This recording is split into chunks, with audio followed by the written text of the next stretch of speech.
to have a mind where you can actually speak without a teleprompter. And isn't it nice to have a president that can speak without a teleprompter? Yay! No teleprompter! Except for there's literally 2 teleprompters right there in front of you. See, Donald Trump's mental decline needs to be studied, and like the cognitive distance that Republicans have around his entire mental decline is crazy. It's like they don't see it. But today we're going to look at multiple clips of Donald Trump losing it cognitively. And y'all tell me, like, this all happened in the span of 2 hours. So y'all tell me, maybe this is the reason why they have to keep coming out and saying, he didn't mean this, he truly meant this. All right, y'all. Well, we all know that Donald Trump loves to call Kamala Harris. I'm doing the Donald Trump hymns. We all know that Donald Trump loves to call Kamala Harris not smart. We've heard him say it on multiple occasions. Complicated way because her mind doesn't work that way. She's not a smart person. She's a low IQ individual, and this country can't have a low IQ person doing this for another 4 years. We had it for 4 years with him. We can't have a low IQ person. She's a stupid person. We can't have a stupid person as our president. And it seems like the attention he's trying to put on it is starting to backfire. This is him talking about how if the stock market will crash as Kamala Harris wins. If she even has a plan to tax the unrealized, we're going to talk about that, but it's the craziest thing. Never been done, could never be successful. What it will do is bring you into a wonderful age of our country. 1929 depression.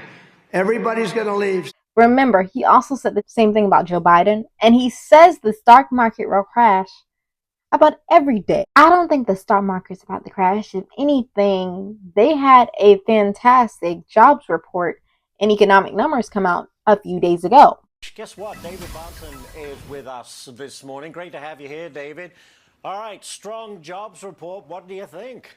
Yeah, I mean, I agree with Lauren. It's really hard to put a negative spin on this. It was a good jobs report. Yeah. The unemployment rate lower, the total jobs number higher. Because I'm a long-term, big-picture macroeconomist, I'm always worried about the lower labor participation force. I want more people in the workforce. But as far as the percentage of people that are in the workforce and looking for a job, a good portion of them have one. It's pretty easy right now to hold a job, but at the end of the day, wages are what a lot of people are looking to, Ash, and real wages have kept up pretty good here as of late, so it's a good report.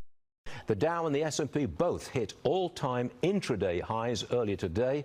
Dow's now up nearly 50. NASDAQ going strong, up over 100 points.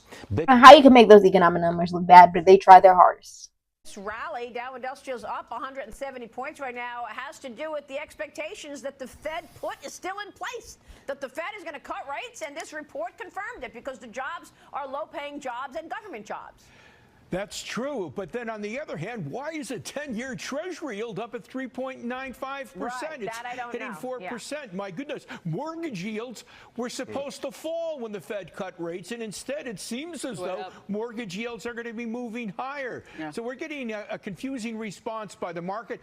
I'm with Joe. I think the economy is slowing, and this is borne out by the this reliance on low-quality jobs to grow payrolls. If we hear from companies, they are much more cautious with hiring. As a matter of fact, we have a lot of uncertainty out there because of we don't know how the November 5th elections are going to play out. And until we get past the elections, I don't think we have a clear reading regarding what businesses plan to do in terms of spending on staff and capital equipment.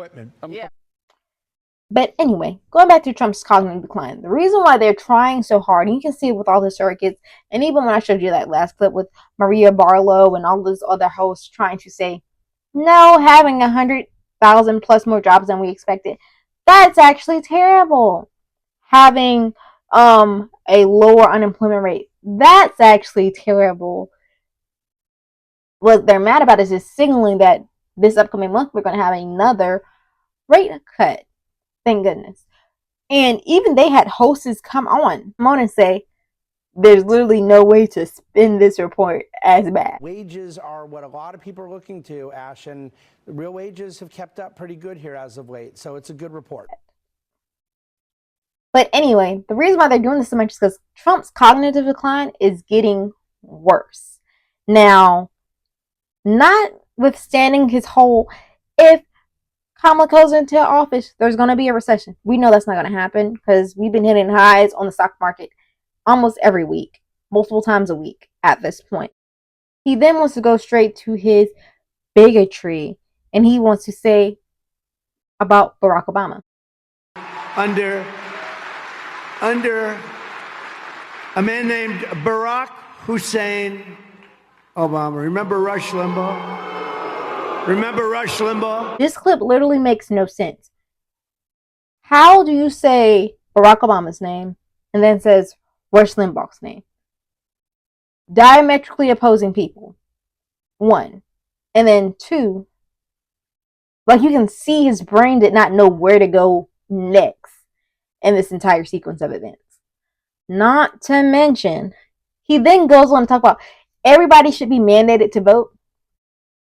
But for this, we need a mandate. They shouldn't have done it with COVID. Everybody that did it should be ashamed of themselves, what they did. But we need a mandate in the vote, and we're going to get it. Like, I don't know if he understands, like, the 20th century, no Republican has won the popular vote. None. So, like, if everybody was mandated to vote, it would make it even higher and more likely that Trump would not win. Not that we think that he's trying to win, because he's constantly saying that he doesn't need more votes. We don't need votes. What we need is honesty in the election. If we have honesty, we have all the votes we need. He's constantly saying, we have enough votes. So, what's going on? Because every single day, Kamala Harris is on the road trying to make sure that she's getting seen by all types of people from different walks of life. It's an election bill. And I take it seriously that I have to earn everyone's vote. This is an election for President of the United States. No one should be able to take for granted that they can just declare themselves a candidate and automatically receive support. You have to earn it.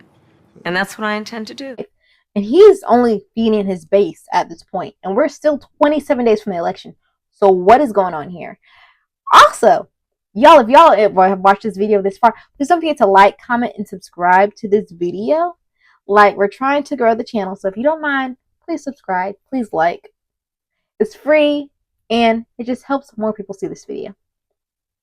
But back to regular programming. So he does that. Makes no sense. But he wants everybody to vote. And then he says everybody wants a dose of Starlink. But they want Starlink.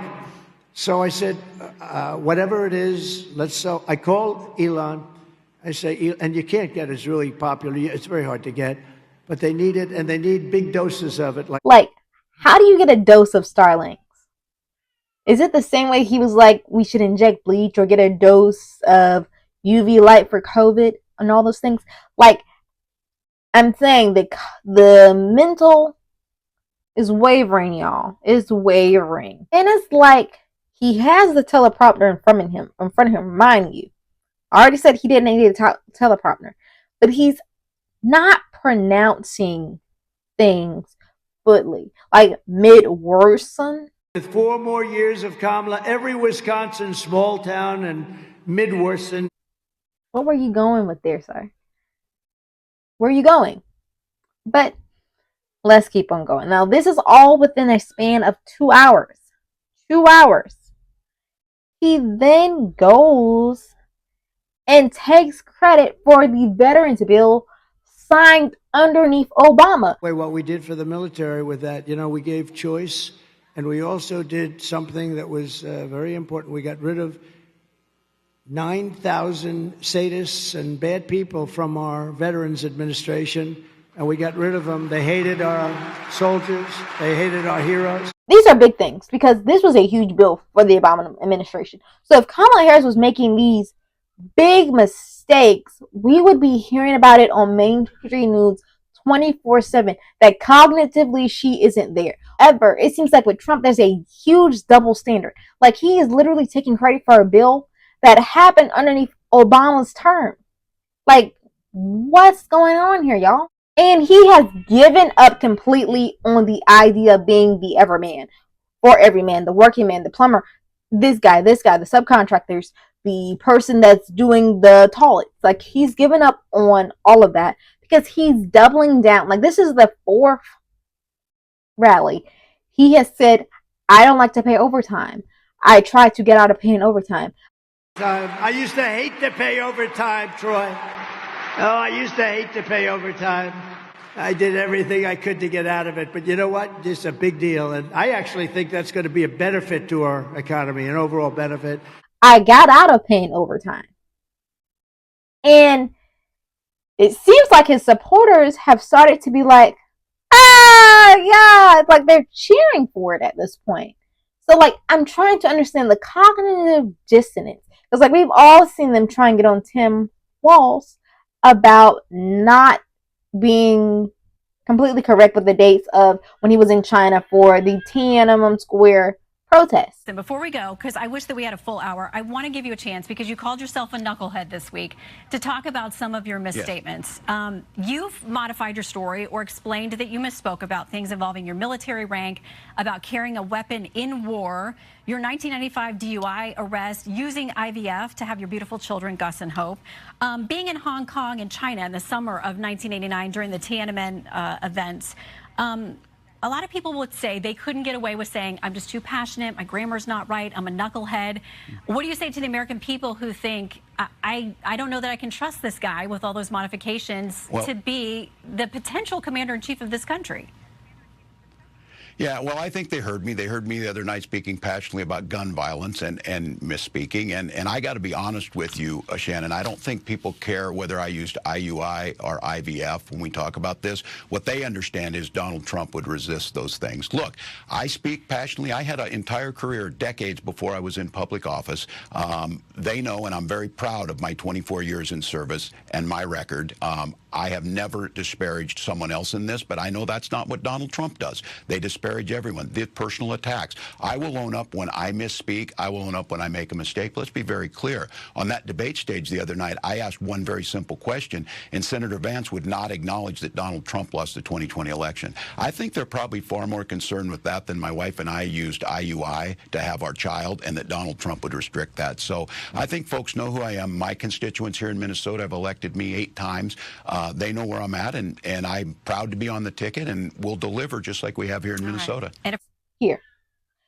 And you saw Tim Walz, he owned up to his mistake, but it seems like Trump can make huge ass mistakes with like bills, dates, people, and there is no repercussions on his end. But he couldn't even get through the sentence of saying peace through strength.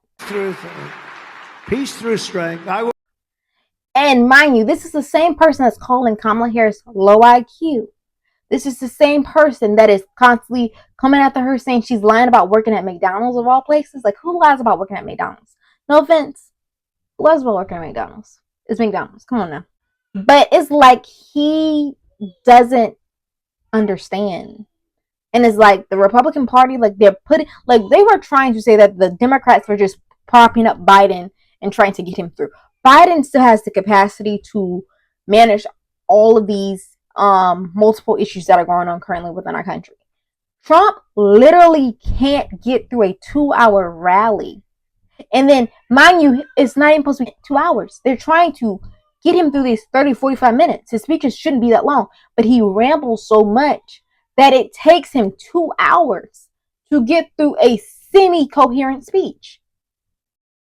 But Kamala Harris is not qualified. Now, I just thought this was interesting because there's like a huge discrepancy going on between who's actually cognitively there and not there. And just, I want to touch on this. What is going on with this new thing he's doing with bad genes? Like, that is extremely racist, one, and bigoted. And he's talking about immigrants. He's talking about black people. Like, Are we just not seeing these things? Like, I believe this. It's in their genes, and we got a lot of bad genes in our country right now. They had 425,000 people come into our country that shouldn't be here. I think we need to stop whitewashing Trump to make him seem more palatable. And it even goes to show how much we're missing his cognitive decline stuff that's going on with him right now. Let's be honest, Trump was a little bit more disciplined with like how he was doing this 2016. I don't think he has the ability to control it anymore. Like his super ego is taking over. And I think it's all related to his mental cognitive decline. Like, let's just be honest about it.